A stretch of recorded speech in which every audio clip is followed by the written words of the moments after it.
जय गुरु जी, शुक्राना गुरु जी, अनंतम अनंतम शुक्राना गुरु महाराज जी। गुरु जी, आपकी ये बेटी आपके चरणों में आपका शुक्राना समर्पित कर दिया गुरु महाराज जी, अपने चरणों में कबूल करना। जय गुरु जी, शुक्राना गुरु जी। सारे संगत परिवार के चरणों में कोटि कोटि प्रणाम। गुरु पिता जी आप जी के चरणों में कोटि कोटि प्रणाम। संगत जी, जैसे आज संडे है, 28 सितंबर का दिन है और शाम के अभी 4:30 बज रहे हैं, 4:24 हो रहे हैं। तो गुरु महाराज जी, शुक्राना अपनी ये सेवा लेने का। संगत जी, मेरी अभी जो लाइफ है उसके ना 2 बहुत बड़े सत्संग है जो गुरु महाराज जी की कृपा से गुरु जी ने कृपा करी है ना। तो संगत जी, उसमें पहला सत्संग तो मैं ये बताऊंगी अपनी मम्मी को लेकर है ना। संगत जी, आप ये मान के चलिए कि मेरी मम्मी को ना गुरु पिता जी ने ना अपनी लाडो की मम्मी को, अपनी धी को है ना, इतनी बड़ी मतलब कि ब्लेसिंग दी है। इतनी मतलब आप मान के चलो संगत जी, गुरु जी ने मेरी मम्मी को सांसें बख्शी है, उन्हें नई ज़िंदगी दी है। संगत जी, मैं बताती हूँ आपको हुआ क्या था। 9 तारीख की बात है, 9 सितंबर की है ना। 9 सितंबर को क्या होता है संगत जी, जैसे मंगलवार का दिन था उस दिन है ना, मैं गुरुजी ने मुझे अपनी इस बेटी को जॉब ब्लेस की हुई है ना। तो संगत जी, मैं ना शाम को जैसे जॉब पर गई, सुबह मतलब सुबह तो ना मम्मी बिल्कुल ठीक थे, बट जब ना मम्मी, मैं शाम को आती हूँ ना तो मम्मी से ना एक दिन पहले या सुबह ना कुछ हल्की फुल्की सी बात हो जाती है, तो मेरा ना मम्मी से बात नहीं करती। ऐसी है गुरु जी की ये लाडो, बस समझ नहीं आता। कई बार क्या हो जाता है कि ना इतनी मतलब नेगेटिव पागल हो जाती है ना, मेरा ना किसी से बात करने को मन नहीं करता। ऐसा दिमाग हो जाता है कभी कभी मेरा, अपने आप ही अंदर मैं लड़ती रहती हूँ, घुटती रहती हूँ। बहुत युद्ध चल रहा है मेरे अंदर ही अंदर, मुझे नहीं पता वो कब शांत होगा। तो जैसे कि ना मंगलवार का दिन था, 9 सितंबर का है ना, मैं जॉब पर गई। तो जब शाम को मैं जॉब से आई ना, तो मम्मी से नाराज़गी तो थी है ना। मम्मी ना लेटे हुए थे अंदर कमरे में, तो मैंने सोचा शाम के 6:30-7 बज गए। मम्मी बहुत कम होता है क्योंकि मम्मी जैसे अभी 60 साल के हो गए हैं, थोड़ी सी एज भी हो गया है ना। तो मुझे लगा शायद कुछ हल्का फुल्का होगा, मम्मी ऐसी लेटे हुए हैं ना। बट मैं इतनी मूर्ख, ऐसी महामूर्ख ना, सच्ची कहती हूँ संगत जी, मेरे जैसी ना औलाद ना किसी की नहीं होनी चाहिए जैसी मैं हूँ। बहुत गंदी किस्म की लड़की हूँ मैं, ऐसा मैं तो समझती हूँ अपने आप को कि मैं ऐसी हूँ। तो संगत जी, क्या हुआ कि ना जब मैं शाम को आई ना, मम्मी ना अंदर कमरे में लेटे हुए थे। मैंने एक बार जाकर देखा मम्मी को लेट रखे हैं। मैंने मम्मी को ना मुड़ के पूछा नहीं कि मम्मी आपको क्या हुआ, क्यों लेट रखे हो है ना। तो बस मैं गई किचन में, अपना खाना खुना, जैसे शाम को आई है, सब्जी बनाई, खाना बनाया। भाभी थी नहीं, मेरे भाभी अपने मायके गए हुए थे, श्राद्ध से 2 दिन पहले की बात है, वो मायके गए हुए थे है ना। तो यहाँ तक कि मैंने खुद भी खाना खा लिया, जबकि मेरी बेटी बाहर आई। मेरी बेटी ने आकर मुझे बोला कि जाके नानी को देख लो अंदर। नानी ना मतलब कि नानी से खड़ा नहीं जा रहा। बट मैं ऐसी मूर्ख ना, फिर भी अपनी मम्मी को देखने के लिए अंदर नहीं गई मैं कमरे में कि क्या हुआ। मैंने अपनी बेटी को बोला ऐसे ही बैठे होंगे, कोई बात नहीं, ठीक हो जाएंगे।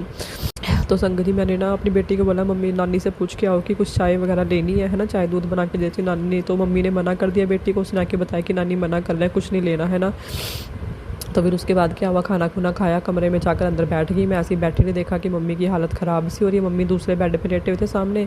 मम्मी एकदम से उठ के आए, बाथरूम जाने लगे। तो ना बाथरूम के बाहर ना एक सेटी रखी हुई है लकड़ की। मम्मी ना उस सेटी के ऊपर एकदम से बैठे और पीछे को गिर गए। और मम्मी इस तरह से गिरे ना कि ना मम्मी को एकदम से ना चक्कर सा आ गया। एकदम मम्मी की ना आंखें ऊपर चढ़ गई हैं और मतलब ऐसे हो गए मम्मी जैसे कि ना 1 मिनट के लिए तो बस उनके ना मतलब सांसें रुक गई है ना। मम्मी को हिला रही, मैं कहा मम्मी मम्मी मम्मी क्या हुआ, मेरे को रोना ही जा रहा है, मम्मी क्या हो गया, मम्मी क्या हो गया है ना।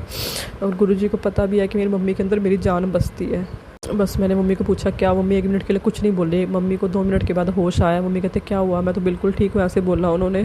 संगत जी, बस वो दिन था, उस दिन के बाद तो ना मम्मी की ना रात को ऐसी हालत ख़राब हुई ना, मतलब हालत तो मम्मी की सुबह से ख़राब थी बट वो कम थी। मम्मी को ना पता नहीं संगत जी क्या हुआ कि ना लूज़ मोशन स्टार्ट हो गए लगने, पानी मतलब पोटी के जरिए उनका पानी पानी चल रहा और मुँह से भी उनकी उल्टियाँ पानी वाली आ रही।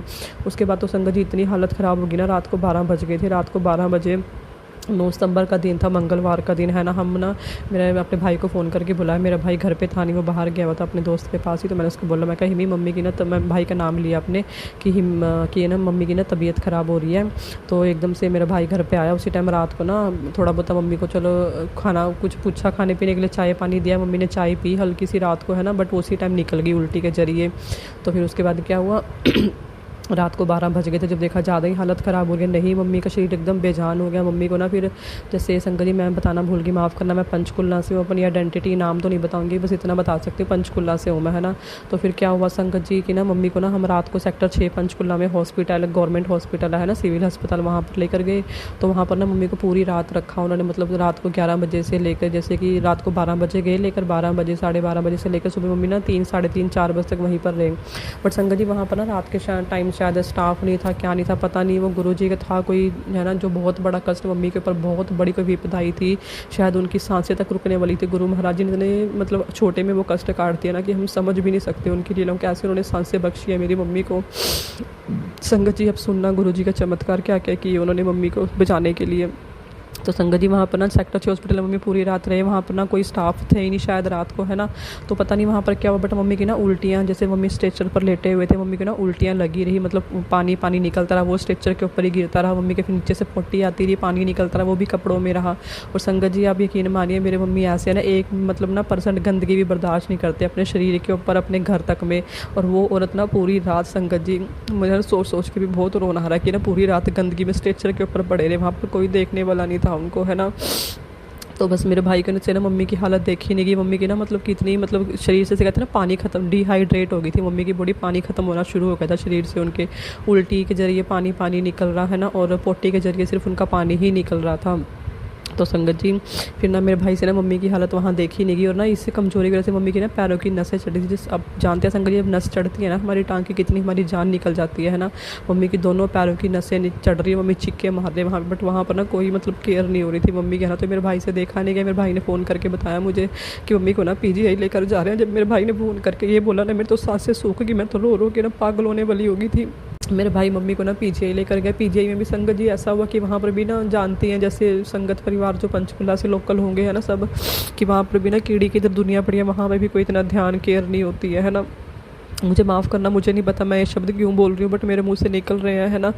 तो वहाँ पर मम्मी को लेकर गया भाई, है ना। तो वहाँ पर भी संगत जी बस उनको ना एक ग्लूकोज की बोतल लगाई और एक इंजेक्शन लगाया, 2-3 घंटे रखा, उन्होंने बोला घर ले जाओ। तो मेरा भाई ना बुधवार को उनको सुबह घर पर लेकर आ गया, 10 तारीख को, है ना। तो संगत जी वहाँ से मेरा मम्मी को घर भेज दिया। जब घर पर आए ना संगत जी, हमसे ना मम्मी की ना घर पे हालत देखी नहीं गई। उसके बाद ही मम्मी को वही पोटी लगी रही, पानी चलता रहा और मुँह से भी उनकी उल्टियाँ आती रही, है ना। तो संगत जी हमने आपस में ना, मेरे भाई और मैंने आपस में सलाह करी कि है ना अभी घर पे तो बैठ कैसे चलेगा, क्योंकि रात को मम्मी की हालत और ख़राब हो जाती है ना। तो और क्या करते, कहाँ लेकर जाते फिर रात को। तो संगत जी दिन में ना मेरे भाई किसी डॉक्टर को दिखाने के लिए गया था, तो उन्होंने कहा था कि एक ना मतलब डॉक्टर है और प्राइवेट है, बट वो तो वहाँ पर लेकर जाओ, वो अच्छे डॉक्टर है काफ़ी। तो फिर संगत जी हमने यही सलाह करी कि चलो है ना, तो घर पे रहने से अच्छा कहीं इलाज ही हो जाए अच्छे से, है ना। तो संगत जी वो भी गुरुजी का ही कोई इशारा था जो उन्होंने दिमाग में डाली ये चीज़ें, है ना। तो एक ऐसे गुरु की मतलब कि ना मतलब गुरु पिता के रूप में ही ऐसे एक डॉक्टर मिले ना, उन्हीं का भेजे हुए फरिश्ते थे। उन्होंने संगत जी जब लेकर गए ना मम्मी को उनके पास, तो उन्होंने ऐसा संभाला ना संगत जी, अब यकीन मानोगे जैसे ही वहाँ पर गए ना, उन्होंने तो एकदम से ना, वो भी कह रहे थे हमें तो लगा था कि शायद ना इनकी हालत बहुत ख़राब है, मुश्किल हो जाएगा बचाना। बट उन्होंने भी ये बात बोली जब वो ठीक हुए ना 5-6 दिन बाद, कि ना हम खुद इनकी हालत देख के डर गए थे कि पता नहीं कैसे हो पाएंगे, है ना, कैसे ठीक होंगे। तो बट संगत जी उन्होंने भी यही बात बोली ना कि कोई मतलब कि चमत्कार है जो ये बच गया, तो ये गुरु जी हैं और कोई नहीं कर सकता संगत जी ये सब कुछ। तो जैसी संगत जी वहाँ हमने मम्मी को बुधवार के दिन एडमिट करवाया ना प्राइवेट हॉस्पिटल में तो वहाँ पर एडमिट करने के बाद ना संगत जी यकीन मानो, जैसे ही वहाँ पर उन्होंने अपना ट्रीटमेंट स्टार्ट किया, ग्लूकोज वगैरह लगाए, इंजेक्शन्स लगाए, सब कुछ स्टार्ट किया करना, है ना। तो उसी टाइम ही ना संगत जी मम्मी की ना पोटी भी बंद होगी, मतलब उल्टियाँ भी आनी बंद हो गई है, और जो पैरों की नसें थी ना वो भी चढ़नी बंद हो गई कुछ ही घंटे में। तो ऐसे करते करते संगत जी उनकी ना रिकवरी होनी स्टार्ट होगी। बट जब रिकवरी होनी स्टार्ट हुई ना बॉडी की उनकी, तो संगत जी उसमें ना एक इशू और सामने आया, उसमें ये पता चला कि उनकी ना किडनी पे इफेक्ट पड़ना स्टार्ट हो गया है। क्योंकि संगत जी ऐसा हो रहा था कि शरीर में ना कहते हैं इनका ना यूरिन नहीं बन रहा, क्योंकि कहते हैं डॉक्टर्स ने हमें ये चीज़ बताई कि जो यूरिन है वो कहते हैं किडनी से पास होकर आता है ना। तो वो जो किडनियों ने कहते हैं काम करना थोड़ा बंद कर दिया, उसकी वजह से यूरिन नहीं बन रहा है, यूरिन नहीं आ रहा, तो शरीर में कहते हैं फिर मतलब जैसे कुछ भी कह लो, जहर फैलने का खतरा है, कुछ भी हो सकता है। क्योंकि मम्मी को जो यूरिन था ना वो 1-1, 2-2 ड्रॉप आ रहा था। उसके बाद संगत जी वहाँ पर ना मम्मी की हालत ना देखी गई, मम्मी को ड्रिप लगी थी, सुइयाँ लगती थी, मतलब इतनी बुरी कंडीशन में थे ना, वहाँ देख देख के ना हम तो रो रो के सच में ना पागल हुए जा रहे थे वहाँ पर भी। बट संगत जी की मेहर, संगत जी का साथ, संगत जी की गुरु पिताजी की कृपा थी वहाँ पर, है ना। गुरु जी साथ साथ थे। संगत जी वहाँ से ना फिर 15 तारीख को, हाँ, जब उनकी रिकवरी होनी स्टार्ट हो गई शरीर की, है ना, तो मेरे दिमाग में पता नहीं संगत जी एकदम से ये थॉट आया कि ना जो मैंने ना गुरु जी ने अपनी इस बच्ची को ना एक ब्रेसलेट स्वरूप ब्लेस किया हुआ है ना, गुरु जी के स्वरूप अपनी बेटी के पास गुरु जी ने भेजे हुए एक संगत के थ्रू, है ना। तो मैंने ना अपनी मम्मी के ना संगत जी तकिए में, जो वहाँ पर उनके हॉस्पिटल में बेड था ना मम्मी को मिला हुआ, 2 नंबर रूम था है ना, जहाँ पर मम्मी को कमरे में जो रूम दिया हुआ था उनको है ना, तो वहाँ पर ना मैंने मम्मी के तकिए में ना अपना ब्रेसलेट हाथ से उतार के उनके उसमें, पहले तो मैंने ना मम्मी के हाथ में डाल दिया था। तो मुझे था कि चलो मम्मी के हाथ में डालूंगी है ना, मम्मी के शरीर बॉडी से टच रहेगा तो जल्दी ठीक हो जाएंगे, रिकवरी हो जाएगी, बट वो टच में भी रहा। पर संगत जी एकदम से ना, जैसे ईसीजी करते हैं ना, ईसीजी के टाइम पे ना वहाँ पे जो नर्सें आ रही थी, और नर्सों ने यही बात बोली, कहते इनके ना आसपास में फ़ोन मत रखना, उससे प्रॉब्लम आती है ना। तो चलो फ़ोन तो कोई था नहीं, बट जब उन्होंने उनके हाथों पे वो ईसीजी के जो क्लिप्स से होते हैं ना वो लगाए ना, तो वो ना मतलब कि कुछ प्रॉब्लम आ रही थी, वो ना चल नहीं रहे थे। तो उन्होंने मम्मी के हाथ से ना ब्रेसलेट उतार दिया, तो उतार के उनके मतलब रख दिया वहीं पर साइड पर। तो फिर मैंने ना वो ब्रेसलेट ना, मैंने सोचा कि हाथ में तो कैसे डालूंगी, तो फिर मैंने वो ब्रेसलेट ना संगत जी मम्मी के ना तकिए में रख दिया। तो आप यकीन मानिए, जिस दिन मैंने उस संगत जी मम्मी के तकिए, मम्मी के मतलब कि सिर के नीचे रखा ना, गुरुजी को बोल के, गुरुजी आपकी धी है ना, आपकी बच्ची है ये भी, आप ही की सब लाडो की माँ है ना, तो आप ही ने इनको बचाना, आप ही ने इनको सांसें जो है ब्लेस करनी है, इनको है ना, इनका ध्यान रखना है, इनको शरीर ठीक करना है, हेल्थ ब्लेस करनी है, रिकवरी करनी है ना। तो संगत जी आप यकीन मानिए, जैसे ही मैंने मम्मी के ना सरहाने में गुरुजी का स्वरूप रखा ना, ब्रेसलेट स्वरूप रखा, धीरे धीरे धीरे मम्मी की रिकवरी होनी स्टार्ट हुई। जैसे मम्मी के सुबह के टाइम ब्लड सैंपल लिए गए, दोपहर को लिए गए, फिर रात को, तीनों टाइम ब्लड सैंपल लिए गए, उनका चेकअप चलता रहा, ट्रीटमेंट चलता रहा है ना। तो फिर धीरे धीरे से संगत जी आप यकीन मानिए गुरुजी की कृपा से, कि मैं ना गुरुजी के पास मतलब मम्मी के पास बैठे हुए ना मंत्र जाप ही करती रहती थी बस, गुरु पिताजी का है ना, ओम नमः शिवाय, शिव जी सदा सहाय, ओम नमः शिवाय, गुरु जी सदा सहाय, मंत्र जाप मैंने कंटिन्यू चालू रखा है ना। तो ऐसे करते करते ना संगत जी यकीन मानिए मम्मी की ना किडनी ने भी काम करना स्टार्ट कर दिया, यूरिन की जो थैली लगी हुई थी ना वो बैग भी भरना स्टार्ट हो गया, डॉक्टर्स ने कहा रिकवरी हो रही है, ठीक है ना। तो किडनी के डॉक्टर को बुलाया गया, जो कि लंग सेक्टर में रहते थे पंचकुला में है ना, तो वहाँ से डॉक्टर्स किडनी के भी आए मम्मी को चेक करने के लिए, उन्होंने मम्मी का ट्रीटमेंट स्टार्ट किया, दवाइयाँ देनी स्टार्ट करी। और संगत जी मैंने गुरुजी से ही बोला, गुरुजी आपकी दी, आप बचा लो मम्मी को, आपको पता है कि माँ के बिना ज़िंदगी नहीं है ना, यही है हमारा जीने का सहारा सब कुछ है ना। तो गुरुजी की कृपा से ना मम्मी को ना 15 तारीख को हॉस्पिटल से छुट्टी मिल गई। तो घर पे आए, घर पे आने के बाद संगत जी, हाँ संगत जी एक चीज़ और बताना भूल गई, माफ़ करना, गुरुजी ने दिमाग में थोड़ा डाला। जिस दिन संगत जी मम्मी को छुट्टी हुई ना, उससे एक दिन पहले 14 तारीख को देखो संगत जी गुरुजी ने किस रूप में आके मम्मी को ना सपने में दर्शन दिए, और उन्हें ना मतलब कि प्रसाद खिलाया, और उन्हें पूरी तरह से स्वस्थ कर दिया है ना। तो संगत जी क्या हुआ कि ना मम्मी ना लेटे हुए थे, शाम की पता नहीं सुबह की बात थी, ये तो ध्यान नहीं संगत जी, माफ़ करना गुरुजी। तो मम्मी ना लेटे हुए थे, जैसे ना नर्स आती है ना, नर्स आती है शुगर चेक करने के लिए, वो मम्मी लेटे हुए थे, सिर के ऊपर मम्मी ने हाथ रखा हुआ था, एक टांग सीधी थी, मतलब कि एक बाजू सीधी थी, उसमें ड्रिप लगी हुई थी, जैसे ना ग्लूकोज की बोतलें लग रही थी मम्मी को, उनमें इंजेक्शन लगा रहे थे ना। तो एकदम से जैसे वो आई ना, उसने मम्मी की एकदम से मम्मी को उठाया तो है नहीं कि मम्मी सो रहे थे है ना, उठाया तो है नहीं, मम्मी की बाजू खींची एकदम से, और मम्मी ना कुछ एकदम से ना 2 मिनट बाद बोले, पता नहीं क्या बोल रहे, मतलब मैं सोचा, मैं मम्मी क्या बोल रहे हो, मम्मी कहते आरती तो लेने, ऐसे बोला मम्मी ने। तो मैंने पूछा, जब वो चले गए ना अपना नर्स चेकअप करके मम्मी का शुगर वगैरह है ना, तो मैंने पूछा, मैं कहा मम्मी क्या बोल रहे थे, मम्मी कहते सपना आया मुझे, मैं क्या सपना है, मैं तो एकदम से एक्साइटेड होगी, मैं कभी जरूर कोई गुरुजी ने ही मम्मी को ब्लेसिंग्स दी होगी, गुरुजी ने ही कोई दर्शन दिए होंगे है ना। तो संगत जी देखिए क्या दिखाया मम्मी को संगत गुरुजी ने। मम्मी कहते मैंने सपने में देखा जैसे कि ना एक जगह पे कीर्तन हो रहा है, कीर्तन भी संगत जी कहाँ पे, हम जहाँ पहले रहा करते थे ना पंचकुला में ही है ना, पुराने वाला घर था हमारा, वहाँ पर एक आंटी रहते थे, वो आंटी मम्मी को सपने में दिखाई दिए। तो उनके भी 2 बेटे हैं है ना, तो वो मम्मी को दिखाई दिया। मम्मी कहते जैसे कि मुझे सपने में आया कि ना कीर्तन हो रहा है, और कीर्तन में ना वो मुझे ना बोल रहे हैं कि आके आरती ले लो। तो मम्मी ना आरती लेने के लिए गई, जैसे मम्मी ने हाथ किए ना आरती लेने के लिए, तो मम्मी के ना हाथों पे ना मिश्री लगी, मिश्री चिपक गई। तो वहाँ पे ना एक पंडित जी थे, पंडित जी भी ना संगत जी मम्मी ने बताया कि उन्होंने ना लाल चोला पहना हुआ था, पूरा लाल स्वरूप पहना हुआ था, और सिर पे लाल रंग की उन्होंने ना गोल गोल जैसे पगड़ी बांध लेते हैं ना वैसे बांधी हुई थी। तो मम्मी कहते हैं उन्होंने ना जैसे मैंने जोत के ऊपर हाथ किए ना अपना जोत लेने के लिए है ना, तो मम्मी कहते मेरे हाथ में ना मिश्री चिपक गई, जो मैंने से हाथ सीधे किए ना, उन्होंने देखा कि मेरे हाथ में मिश्री चिपके। मम्मी कहते उन पंडित जी ने मुझे बोला करे आप तो बड़े किस्मत वाले हो, आपको ना माता रानी ने प्रसाद दे दिया। तो संगत जी देखो गुरु महाराज जी ने सपने में आके मम्मी को कैसे वो ब्लेसिंग्स दी है ना, जोत के दर्शन दिए, जोत ली मम्मी ने है ना, और मिश्री के रूप में मम्मी को प्रसाद खिलाया, और बिल्कुल ठीक करके स्वस्थ करके उन्हें घर भेजा है ना। और संगत जी जहाँ पे ना मम्मी एडमिट थे ना, उसी मतलब हॉस्पिटल के पास में ना यकीन मानिए एक मंदिर था, उस मंदिर पे ना संगत जी बाहर की तरफ हनुमान जी का बहुत बड़ा एक स्वरूप लगा हुआ था, साथ में शिवलिंग थे। तो गुरु महाराज जी तो बोलते ही हैं कि पुत्र तेरे साथ ना हमेशा एक शक्ति है जो तेरी हमेशा रक्षा करती है। और संगत जी गुरु महाराज जी ने ना मुझे एक ना ये ब्लेसिंग्स भी दी हुई है। माफ़ करना, मैं पता नहीं शायद मुँह से निकली है तो गुरु जी चाहते होंगे कि बताऊँ, है ना। तो एक ना हनुमान चालीसा का पाठ है जो कि संगत जी ना गुरु जी की ये बेटी ना हर रोज़ करती है, गुरु जी करवाते हैं ना। तो गुरुजी ने ऐसी बख्शीश दिया ना अपनी इस लाडो को कि ना हनुमान चालीसा ना मुँह ज़ुबानी याद हो गई। अब तो पहले तो मैं देख के किया करती थी जो बुक होती है उसमें से, बट अब ना मुँह ज़ुबानी याद करवा दिया गुरुजी ने। तो ना जब भी सुबह शाम मैं पाठ करती हूँ ना, हनुमान चालीसा का पाठ जरूर करती हूँ। तो गुरुजी ना हनुमान जी के रूप में ही हमेशा पल पल अपनी इस लाडो के पूरे परिवार के साथ साथ रहते हैं। शुक्राना शुक्राना मेरे मालिक, अनंतम अनंतम शुक्राना गुरु महाराज जी आपका। और संगत जी मम्मी जब से घर पे आए ना थोड़े ठीक है, मतलब ये है कि ट्रीटमेंट के लिए मम्मी को बुला रहे हैं। वो बोल रहे हैं आपकी किडनी में ना 1-2% है, कुछ पॉइंट्स होते हैं जो कम होने चाहिए, वो ज़्यादा बड़े हुए हैं, ठीक है, वो रिकवर वो कम हो रहे हैं, और कुछ हैं जो कम हैं वो ज़्यादा होने चाहिए तो वो बढ़ रहे हैं। तो संगत जी काफ़ी, मतलब आप यकीन मानिए 100 में से ना मम्मी को ना 90 भी क्या मानो 98% रिकवरी करवा दिया गुरु जी ने। शुक्राना, तो ये किसी करिश्मे चमत्कार से कम नहीं है गुरु जी, संगत जी। और अभी भी ना संगत जी मैंने ना मम्मी के ना तकिए में ना ब्रेसलेट सब रूप रखा हुआ है सिरहाने में, सिर के नीचे, है ना मम्मी के। क्योंकि संगत जी मम्मी को ना ऐसे ही ना बीच में शुगर की प्रॉब्लम भी हो गई थी, वहाँ पर शुगर भी ना थोड़ी सी मम्मी की अप डाउन जा रही थी। वो कहते हैं शुगर नॉर्मल रहनी चाहिए, है ना। तो संगत जी मैंने ना जब से मम्मी के मतलब कि सिरहाने में वो सब रूप गुरु जी का ब्रेसलेट सब रूप रखा है ना, तो मम्मी को ना पहले ना पेट में इंजेक्शन लग रहे थे, है ना। तो इस वजह से मुझे जॉब में प्रॉब्लम आ रही थी, क्योंकि मैं जब से मम्मी को प्रॉब्लम हुई है ना 9 तारीख से मैं जॉब पर नहीं जा पा रही, मैं घर पर ही हूँ। तो मैं यही सोच रही हूँ कि मैं कैसे जाऊँ मम्मी को इस हालत में छोड़ के, है ना। क्योंकि भाभी भी है घर पे, बट वो इतना मतलब नहीं है, उनको नहीं करते वो इतना मन से, है ना। तो मन नहीं करता ऐसे भाभी के भरोसे छोड़ के जाने को। तो मेरे भाई ने भी बोला कि जब तक मम्मी ठीक नहीं तो तूने जाना नहीं, मम्मी का ध्यान रखना है घर पे, उसके भरोसे छोड़ के नहीं जा सकते, है ना। तो देखो गुरु जी की इच्छा क्या होती है आगे, है ना।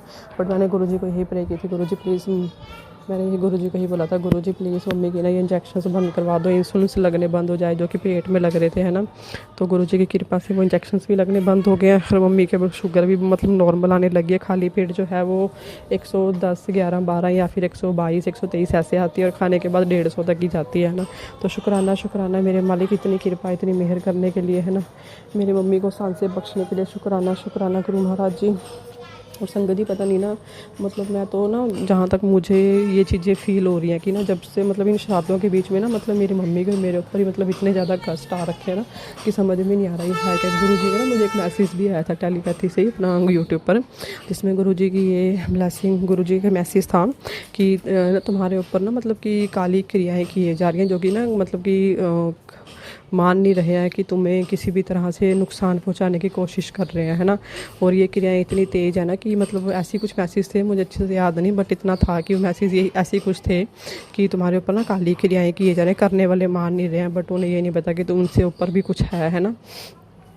तो था ये संकट जी श्राद्धों के बीच में ही हुआ, क्योंकि मम्मी जैसे हल्के हल्के ठीक होने शुरू हुए ना, उसके बाद संगत जी क्या हुआ कि मैं ना शाम के टाइम ना मार्केट गई थी। जब मैं शाम को आई ना तो मेरी भतीजी है छोटी सी, तो अभी 10-11 महीने की, मैं ना उसको मेरे भाई के पास बैठी हुई थी। वो ना देखने में बहुत प्यारी क्यूट सी, मतलब मेरे पास आके ना बहुत खुश होती है।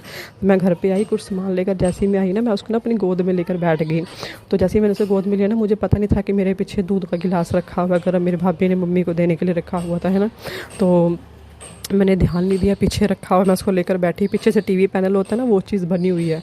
तो जैसे ही मैंने भाभी अपनी भतीजी को खिलाते खिलाते ना गोद में पीछे कंधे की तरफ लगाया, जैसे मैंने कंधे पे लगाया ना, उसने एकदम से गिलास खींचा, और वो गिलास खींचा ना तो एकदम से ना गरम गरम उबलता हुआ दूध था वो, है ना। तो उसके ऊपर उंगलियों पर लगा शायद हल्का सा, बट मुझे नहीं पता उसको लगा नहीं लगा, क्योंकि मेरी बाजू जल गई पूरी, मेरी बाजू के ऊपर गिरा। मम्मी बैठे हुए थे, दोनों टांगे दोनों पैर आगे फैला के, जैसे छोटे बच्चे बैठते हैं ना वैसे बैठे हुए थे। तो उनके टांगों पर गिरा, उनकी पट्ट पर गिर गया, है ना, और दोनों पैरों पे गिरा मम्मी के, और मेरी बाजू पर गिरा। तो संगत जी मुझे ना अपना नहीं ध्यान रहा कि मुझे लगी है ना, मम्मी का ध्यान था। मुझे उस मासूम सी जान की परवाह होगी कि वो मासूम सी छोटी सी नाजुक सा रुई जैसा जिनका मांस स्किन होती है ना। मैं उसको फटाफट लेके बाथरूम में भागी, उसके ऊपर मैंने पानी गिराया हाथों पैरों पे, कहीं ये ना जल जाए। तो उस टाइम तो मुझे बस वही दिखाई दी। और बाद में ना संगत जी मैंने देखा ना कि मेरी बाजू बहुत बुरी तरह से जल गई थी, है ना। अभी भी देखो संगत जी कितने दिन हो गए, अभी मेरी बाजू पे ना अभी भी जले के निशान है। और मम्मी की भी टांगे और हाथ पे जल गया था, गर्म दूध गिरने की वजह से, है ना, वो भी जल गए थे। तो बट मेरे भाई से मुझे बात में ना बहुत सुनने को मिला, बहुत मुझे गलत बोला, जबकि संगत जी मेरी कोई गलती भी नहीं थी, इसे मुझे बहुत गलत तरीके से मेरे भाई ने बोला। उसके बाद मेरे भाई की और मेरी थोड़ी बहुत ही बहस भी हुई, बट वो बहस ना संगत जी थोड़ी देर बाद ना ऐसी मतलब हंसी में बदल गई ना, और यकीन नहीं मानेंगे वो माहौल एकदम से गुरुजी ने कैसे लड़ता और झगड़ता हुआ माहौल अच्छा कर दिया। संगत जी जैसे ही मम्मी के ऊपर गिरा ना, तो मम्मी बाद में कहते कि ना वो ना मतलब संगत जी अब देखो कोई लड़ाई वाला माहौल भी गुरुजी ने कैसे ना हंसी ठिठोली में बना दिया। जैसे ही मम्मी ने बोला ना कि मेरे ऊपर गिरा, मैं तो कहते अपने ये भी भूल गई कि मुझे चक्कर आ रहे, मैं तो फटाफट कहते बाथरूम में भागी। मुझे ये चीज़ सुन के इतनी हंसी आई ना, मैं इतनी जोर जोर के खिलखिला के हंसी ना संगत जी, मुझे ना अभी भी हंसी आ रही है उस बात के ऊपर। तो शुक्राना मेरे मालिक इतने बड़े बड़े कष्टों को बहुत छोटे में काटने के लिए। तो उसके बाद संगत जी क्या हुआ, फिर एक दिन मैं ना बाथरूम में नहा रही थी, नहा के ना जैसे मैं कपड़े पहन रही थी ना, कपड़े पहन रही थी मैं, तो एकदम से ना मैंने एक पाँव ऊपर उठाया हुआ था अपना, मतलब नीचे से लोअर पहनने के लिए, तो एकदम से ना मेरे पाँव स्लिप हो रहा, बड़ी ज़ोर से बाथरूम में गिरी और मुझे लगा कि मुझे बहुत चोट लगेगी, मतलब ना जैसे पूरे बॉडी का वेट जो है नीचे है ना शरीर पर आता है, तो पूरा शरीर हिल जाता है। तो यकीन मानिए संगत जी 1% मुझे ऐसा नहीं लगा कि मुझे कहीं चोट भी लगी, मैं भूल तक गई मुझे लगी थी, मैं गिरी भी थी। तो पता नहीं क्या था, गुरुजी बोल के मैसेज आ रहे थे कि इन श्राद्धों में तुम्हारे भी मतलब ऊपर ना बहुत क्रियाएं की जा रही हैं तुम्हें मारने के लिए, ख़त्म करने के लिए। तो एक बहुत बड़े बड़े कष्ट से जो गुरु महाराज जी ने इतने छोटे में कटवा दिए। शुक्राना मेरे मालिक का नंतम नंतम शुक्राना गुरु पिता जी, आपका शब्द नहीं है आपके शुक्राना करने के लिए। गुरु जी बोल रहे थे संग पुत्र मैंने तेरा इतना बड़ा काम किया, तूने एक शुक्राना भी नहीं किया, माफ़ करना संगत जी, शुक्राना करने में बहुत देर होगी, बट आपको पता ही आपकी बेसमझ भी अकल धी कैसी सी है। ये शुक्राना अपने चरणों में मंजूर करना मेरे मालिक।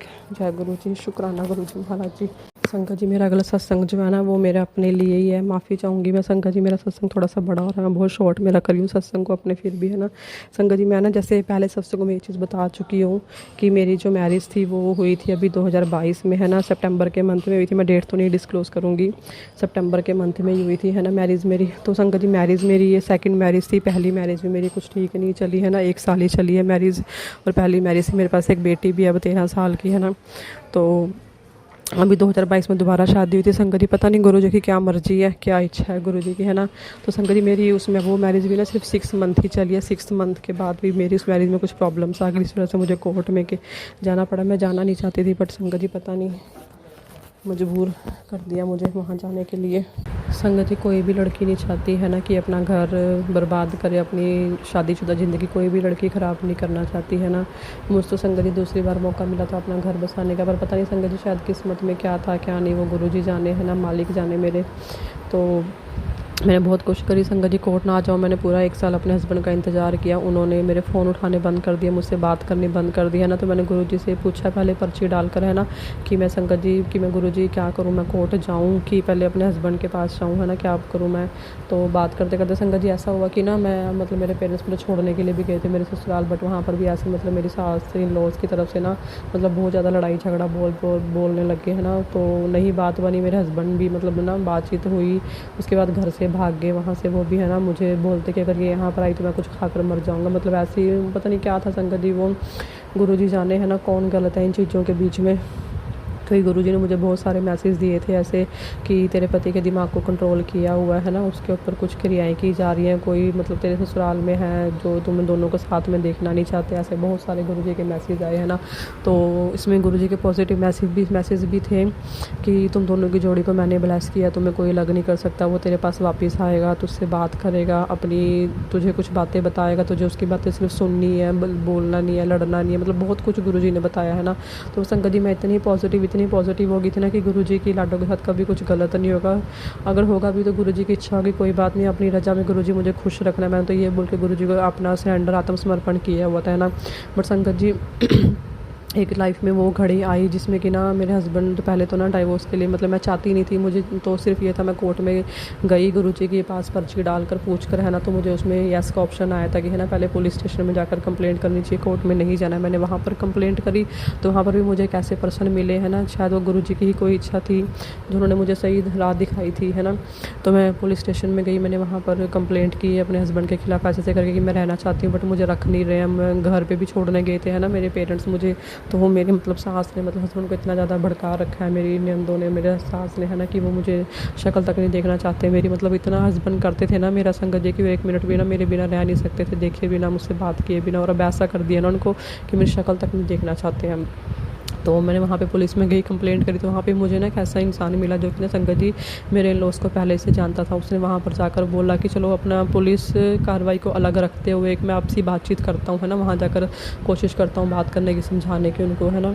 तो उन्होंने वहाँ जाकर बातचीत करी, पर संगत जी पता नहीं वहाँ पर भी क्या हुआ। जाकर उन्होंने समझाया, उनकी पुलिस अंकल की जो बात थी किसी ने मानी नहीं, उल्टा ही मतलब कि उन्होंने तो मना ही कर दिया कि मैं तो इतने पैसे दे दूँगा, मतलब कि मुझे तो नहीं रहना साथ में, मैं नहीं रख सकता, है ना। तो उन्होंने कैसे से बात बताई, मेरे तो पहले पैरों तले ज़मीन खिसक गई। मैंने मना कर दिया, मैं कहा मुझे नहीं चाहिए पैसे, मुझे तो रहना है।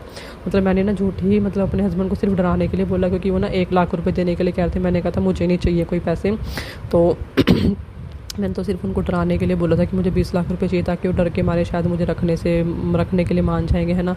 तो बट संगत जी ऐसा कुछ नहीं हुआ। वो ना बात बढ़ते बढ़ते इतनी बढ़ गई ना कि मेरे हस्बैंड ने मना ही कर दिया कि ना डिवोर्स देना, ना खर्चा देना।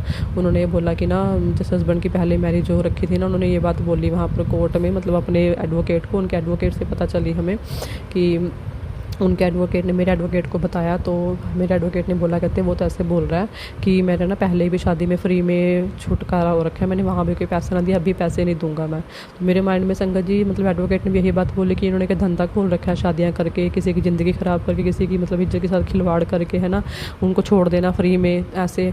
तो संगत जी उस टाइम तो मुझे बहुत गुस्सा है जब उनकी ऐसी सोच का पता चला मुझे, है ना।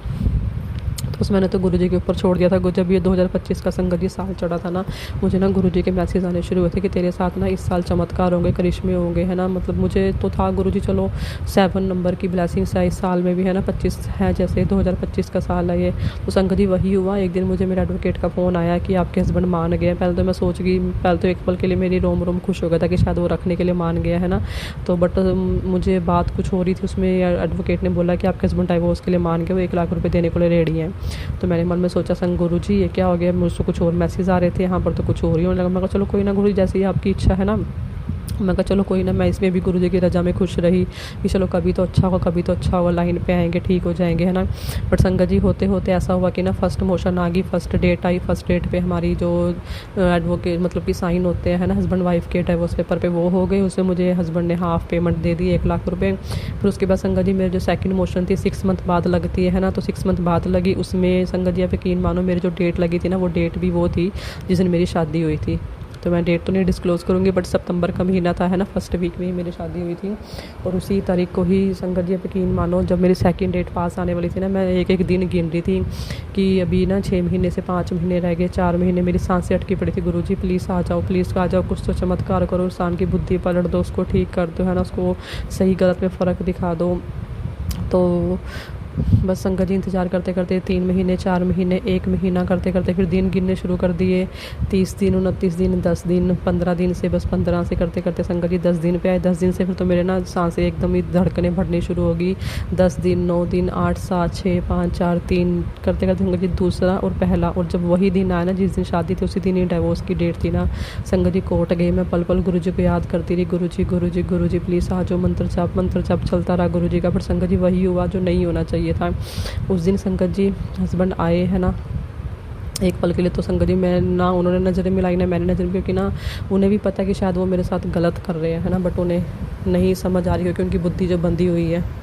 तो संगत जी मुझे समझ में नहीं आया, गुरुजी के मतलब इतने पॉजिटिव मैसेज आ रहे थे, इतना सब कुछ सही जा रहा था, है ना। तो मतलब इतनी मैसेज सुन के मैं पॉजिटिव हो गई थी ना कि गुरुजी अपने लाडो के साथ कुछ गलत होने नहीं देंगे। एक पल के लिए मुझे गुरुजी के मैसेज आने लगे पुत्र कि जो मैं उन लोगों को तुझसे दूर कर रहा हूँ जो तेरे लिए सही नहीं है, क्योंकि मैंने वो कुछ सुना है जो शायद तू नहीं सुन सकती ना तू देख सकती है, मैंने वो सब कुछ देखा है ना। तो मैं कहा चलो कोई बात नहीं, जय गुरुजी, जैसी गुरुजी की इच्छा। गुरुजी बस मुझे मन में बार बार यही आता था, गुरुजी अपनी रजा में खुश रखना। बट संगत जी मैं उस वक्त ना यही बोलती थी, बस कुछ गलत मत होने देना, क्योंकि मैं ना दूसरी बार ये धोखा ये ना बर्दाश्त नहीं कर पाऊँ। क्योंकि मैं ना संगत जी पल पल यही गुरुजी से अरदास, यही विनती कर रही थी, गुरुजी एक बार तो आपके लाडो के माथे तलाकशुदा का कलंक लग गया, बट दूसरी बार ये माथे मत लगने देना गुरुजी। मैं ना तीसरी शादी के बारे में ना सोच भी नहीं सकती। अब तो ना ऐसा लगता है गुरुजी की ना शायद कोई अच्छे इंसान दुनिया में ना है ही नहीं है, ऐसा मन बन गया अब तो। पर संगत जी ऐसे करते करते ना सच में वो दिन भी है जो नहीं आना चाहिए था, है ना। जिस दिन मेरी शादी थी उसी दिन ही संगत जी मेरा ना दूसरी बार फिर से डाइवोर्स हो गया, फिर से तलाक हो गया। और ऐसा सच में ना संगत जी ऐसा इंसान ना इतना पत्थर दिल था ना वो इंसान, उसने ना एक बार ये तक नहीं सोचा भी इसके ऊपर क्या बीते, क्योंकि ये पास एक बेटी भी है ना। मैं कितनी गिड़गिड़ाई, कितने हाथ पर जोड़े उसके आगे अपनी गलतियाँ ना होने के बाद भी, है ना। बट उसके ऊपर ना उसको और उसके परिवार को बिल्कुल भी ना रहम नहीं है मेरे ऊपर। पता नहीं संगत जी गुरु जी की क्या इच्छा क्या मर्जी है। बट ना संगत जी मैंने ना अभी ना कल ही ना गुरु जी से ना अपना शाम को ना से जोत जलाई। जोत जलाने के बाद ना गुरु जी के आगे पर्चियाँ डाली दो कि संगत जी यही पूछा मैंने गुरु जी से, गुरु पिताजी क्या वो इंसान, सब कुछ ख़त्म हो चुका है हमारे बीच में, है ना। मेरा सामान तक ससुराल से वापस आ गया था 2 साल पहले ही, है ना। और अब तो वो भी हो गया जो नहीं होना चाहिए था, है ना। तो तलाकशुदा का माथे फिर से मेरे कलंक लग गया गुरु जी, है ना। तो मैं गुरु जी से ही पूछती गुरु जी क्या अभी भी मैं उस इंसान का इंतज़ार करूं या ज़िंदगी में आगे बढ़ूं। अब संगत जी मैंने गुरु जी से ना पर्ची डाल के पूछी यस नो कि गुरु जी क्या वापस आएगा या नहीं आएगा। बट संगत जी मैंने ना पाठ किया, जैसे पाठ करते हैं ना, हनुमान चालीसा पढ़ी, नवरात्रे चल रहे हैं, माता का जो पाठ होता है वो पाठ किया, आरती करी, है ना। माता की आरती करने के बाद संगत जी मैंने गुरु जी का मंत्र जाप किया। मंत्र जाप करके गुरु जी आगे पर्ची डाली, आंखें बंद करके मैंने वो पर्ची उठाई। संगत जी उसमें नहीं यस लिखा हुआ आया। तो मुझे नहीं पता संगत जी अब क्या होगा, सब कुछ ख़त्म हो चुका। उसके बाद भी गुरु जी ने फिर से उम्मीद दी है कि वो वापस आएगा। मुझे नहीं पता संगत जी क्या होगा क्या नहीं होगा। बट मैं ना बहुत बुरी तरह से टूट चुकी हूँ। अब तो ना मेरा ना बिहेवियर वैसे चिड़चिड़ा सा गुस्से वाला हो गया ना, मुझे बहुत गुस्सा लग गया है। तो संगत जी यही बोलती हूँ बस गुरु जी अपनी इस लाडो को संभाल लो। एक बार फिर से बिखर गई है बहुत बुरी तरह से, मेरे में हिम्मत नहीं बची दोबारा खड़े होने की। पल पल छुप छुप के रोती हूँ, किसी को अपने आंसू ये नहीं चाहती कि दिखाई भी दे मेरे किसी को आंसू, क्योंकि घर में मम्मी के साथ अभी इतना बड़ा हादसा होके हटा है ना। मम्मी को बचाया गुरुजी ने इतने बड़े संकट से। मुझे नहीं पता गुरुजी क्या हो रहा है, ये किस तरफ को ज़िंदगी जा रही है। बस आप संभाल लो गुरुजी, आ जाओ। बहुत बहुत ज़्यादा ज़रूरत है आपकी इस टाइम पे, बहुत ज़रूरत है गुरुजी, बहुत ज़्यादा। संगत जी मुझे ना गुरुजी का एक मैसेज आया, है ना। फेसबुक पे था ये मैसेज, इसमें लिखा था जो इंसान तेरी ज़िंदगी से जा रहा है उसे जाने दे, क्योंकि तुम सिर्फ उतना देख सकते हो जितना वो इंसान तुम्हें दिखा रहा है, और मैं वो देख सुन सकता हूँ जो वो इंसान तुझसे छुपा रहा है। इसलिए परेशान मत हो, तेरी ज़िंदगी से उस इंसान के जाने से तेरा दिल दुखेगा, रोना आएगा, तुझे तकलीफ़ होगी, तेरा विश्वास टूटेगा, पर तेरी ज़िंदगी बर्बाद होने से बच जाएगी। तुझे मुझ पर विश्वास है, तू तो मेरी जिम्मेदारी है, और मैं तेरी जिम्मेदारी में किसी गलत इंसान को नहीं आने दूंगा। मैं तेरी ज़िंदगी में किसी गलत इंसान को नहीं आने दूंगा। अगर मैंने तेरी ज़िंदगी से उस इंसान को दूर किया है तो मेरे फ़ैसले में राज़ी रह और विश्वास रख कि मैं तेरे जीवन में उस इंसान को लेकर आऊँगा जो सिर्फ तेरा होगा, तेरे लिए बना हो। संगत जी देखो गुरु जी ने कैसे इतना क्लियर मैसेज दिया। बट संगत जी मैं ना हर पल यही सोच के घुटती रहती हूँ कि तीसरा इंसान गुरु जी ज़िंदगी में जब आएगा, क्या वो इंसान आपकी इस लाडो को समझेगा। एक इतनी बड़ी बेटी है मेरी 12-13 साल की, उसका क्या फ्यूचर सेफ होगा उस इंसान के साथ। यही चिंता मुझे पल पल खाई जाती है अपनी बच्ची की। बस गुरु जी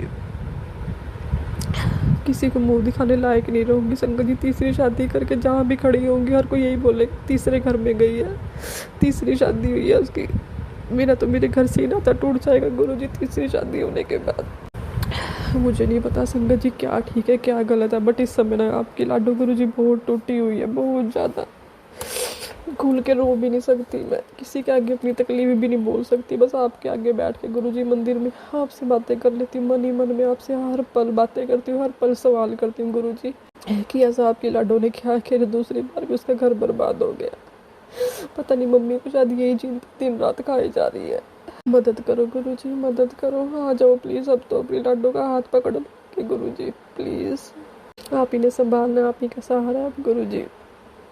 क्या करने वाले हो, क्या करोगे, आप ही जानो, आपकी लीला, आपकी माया। गुरु जी बोल दे पुत्र तेरी ज़िंदगी में एक चमत्कार होने वाला है, करिश्मा होने वाला। पता नहीं गुरु जी क्या होगा क्या नहीं होगा। बस आपका हर पल का शुक्राना, रोम रोम से शुक्राना, हर एक पल का शुक्राना। जो कुछ भी आपने दिया उसका शुक्राना, जो नहीं दिया उसका शुक्राना, जो देकर ले लिया उसका शुक्राना, जो भी आप देने वाले गुरु जी उसका भी शुक्राना। अनंतम अनंतम शुक्राना गुरु महाराज जी। माफ़ी चाहूँगी सत्संग बड़ा हो गया। संगत जी गुरु पिताजी माफ़ करना, अपने इस बच्चे को कुछ गलत बोल दिया हो तो। ओम नमः शिवाय, शिव जी सदा सहाय। ओम नमः शिवाय, गुरु जी सदा सहाय। संगत जी माफ़ी चाहती हूँ, बारंबार माफ़ी चाहती हूँ, कुछ गलत बोल दिया तो संगत जी माफ़ करना, गुरु पिताजी माफ़ करना अपनी स्त्री को। जय गुरु जी, शुक्राना गुरु जी। आज्ञा चाहती हूँ गुरु महाराज जी आपसे। जय गुरु जी। जय गुरु जी। संगत जी, अगर आप भी अपना सत्संग संगत परिवार के साथ साझा करना चाहते हैं तो डिस्क्रिप्शन में दिए व्हाट्सएप नंबर पर लिखकर या अपनी आवाज़ में रिकॉर्ड कर कर हमें भेज सकते हैं। संगत जी, आपसे एक विनती है कि सत्संग वीडियो को आगे ज़रूर शेयर करें ताकि ज़्यादा से ज़्यादा संगत परिवार को गुरु जी की ब्लेसिंग मिल सके। ओम नमः शिवाय, शिव जी सदा सहाय। ओम नमः शिवाय, गुरु जी सदा सहाय।